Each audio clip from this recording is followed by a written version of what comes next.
Welcome back to Nawaji Wellness Center. I'm Charity Hagains. I'm one of the co-founders here. Today we're going to talk about the different types of credentials that some therapists have, how you can tell the difference between those, and what they mean when you're looking for a counselor. Quick background on the education requirements to become a therapist. We start with our 4-year degree, and then we move on to graduate school.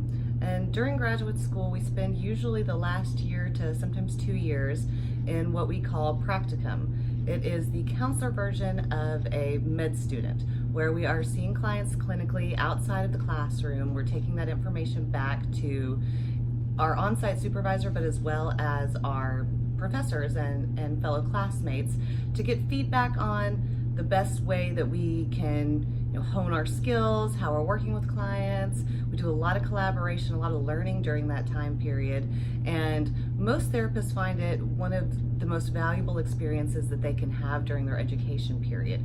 So if you are ever in a place where you are considering, do I want to work with a practicum student? Are they as knowledgeable maybe as a fully licensed counselor? I would encourage you to do that, because not only are you helping that therapist and that therapist is helping you, but you're getting the benefit of all of the supervision that that therapist is taking back and running case studies with their classmates, with their teachers, professors, their other supervisors. So you're getting a lot of input and a lot of collaboration when you work in an environment like that. Post-graduation. Once you have finished with your master's degree and all of your practicum, then your counselor will sit for the NCE, the National Counselor Exam. It's a comprehensive test covering all of the information that they have learned in graduate school, how to apply it to the real world. It's a good way to know that the therapist has retained all of that information and is ready to invest in the next step of their career. Once that test is done and you have passed that, you're allowed to sit for the jurisprudence exam.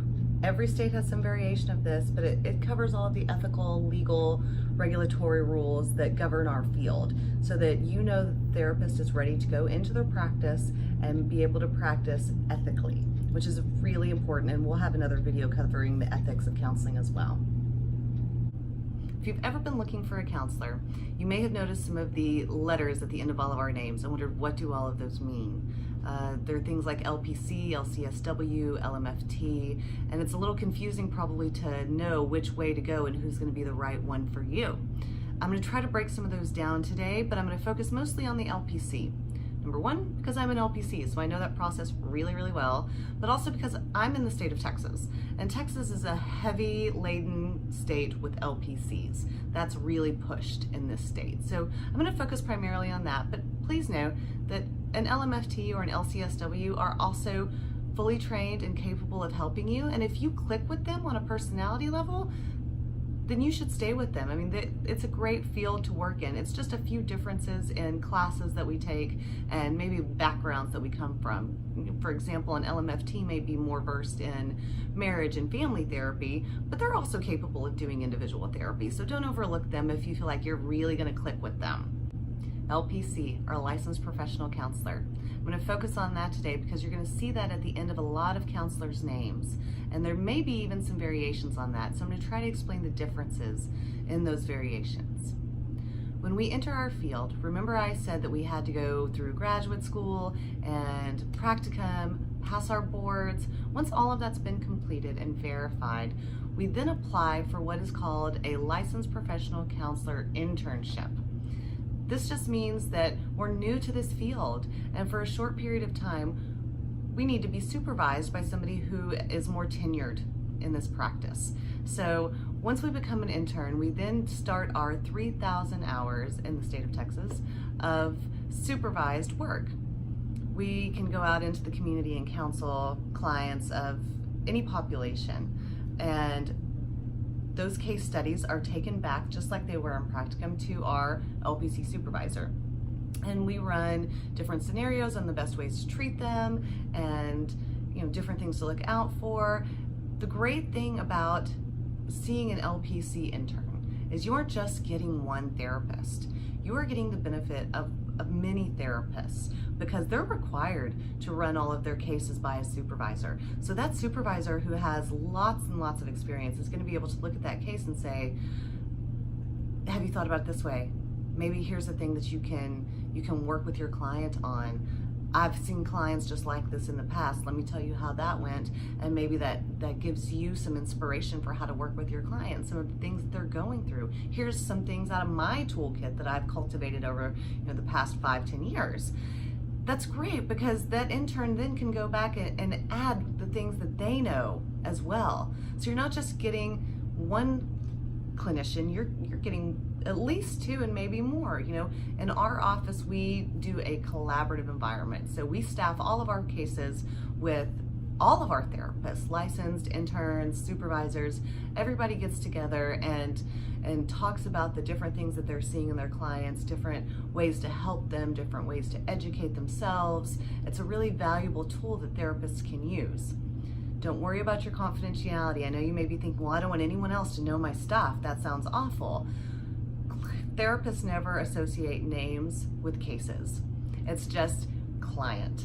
And we don't need to know any more about your client, aside from some ways that we could help that client, some ways that hearing a therapist talk about what's going on in their therapy room can help us in our therapy room. So your anonymity is paramount there for any good therapist.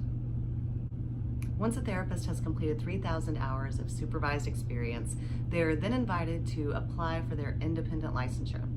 This means that they are capable of being on insurance panels, that they can charge clients independently, but by no means does it mean that they have to work all by themselves. The best therapists are collaborative. They work with their colleagues, they value other information, and by no means does it mean that they are done learning in any way. LPCs are required to do a certain amount of continuing education courses in various modalities so that they are lifelong learners. The state ensures that they never stop looking for new ways to help their clients. They never get lazy and stop investigating the newest, latest, and greatest. They don't stop deepening their understanding. And that's really valuable. I think if you're working with a therapist who is excited about their field, who is passionate about counseling, then they are always looking for new ways to educate themselves, to understand things, to understand other human beings. It's because it's something that we really enjoy. It's a way that we love to spend our time. So LPCs are fully licensed to practice independently, but a really good LPC won't be going it alone. The last variation that you may see when you're looking for a counselor is LPC-S, or LPC-Supervisor. That's what I am. Remember when I said that interns had to be supervised for those first 3,000 hours? Well, LPCSs are who supervises them. We are the teachers to new members of our field. When an intern comes in, we get to hear their background as well as their client stories and how they work with them and from what angles they're coming at. And I, for one, am really honored to be in that position, because not only do my clients trust me, but I want my supervisees to trust me as well. It also adds to my toolkit. I think getting to hear their stories and how they work with their clients and getting to teach them a little bit about some of the ways that I work with my clients, I feel like just adds to my worldview and the things that I'm able to bring into a counseling room. To become a supervisor, that person has to have been practicing for a minimum of 5 years. They take specialized training classes, specialized continuing education classes. We have a specialized ethics course that we usually take each year, just to keep everyone up to date on the best ways to work with your interns, the best ways to help them master this new field. Of course, we have to stay up to date on everything that they're learning that's new in our field of counseling, so that we can help train them. So it's a really valuable position to be in, but I wouldn't say that the LPC-Intern, LPC, or LPC-S, I wouldn't say, oh, you need to go with an LPC-S instead of an LPC-Intern, because that's not really how counseling works. If you click with an intern, stay with that intern. Like I said, they're excited, they're energized, they're passionate about their field, they're new to it, so their eyes are bright and learning everything, and you're getting the benefit of them and their supervisor, so you're kind of getting a 2-for-1 deal there. An LPC is somebody who has been doing this long enough to really know how to hone their skills. They have developed a network of colleagues that they can reach out to and collaborate with. They have the confidence in that room that is a beautiful thing when you walk in and you're filled with anxiety. When that person sitting across from you feels really calm and confident in their skills and in their place in that room, that's really beneficial, so that's great. An LPC-S, like I said, I'm always honored to be able to work with my supervisees, to add to my toolkit. They've changed my worldview, not only as a supervisor, but also as a counselor. They give me a lot to work with my clients as well. So I think that LPC supervisors are also a great way to go. Bottom line is, what relationship are you building with your counselor? So now that you know a little bit about how our field works, what the education of that looks like, what some of the credentialing processes are, I encourage you to go and find a therapist that is a great fit for you. Take that next step and make the call, because it can be a profound, life-changing experience, and I want that for you. We all do. If you like this video, or you know somebody who is looking for a counselor, maybe they're confused about how to get into counseling, share this with them, share it with your friends and family, like it, subscribe to our page. We're gonna be adding new content regularly, and we'll see you next time.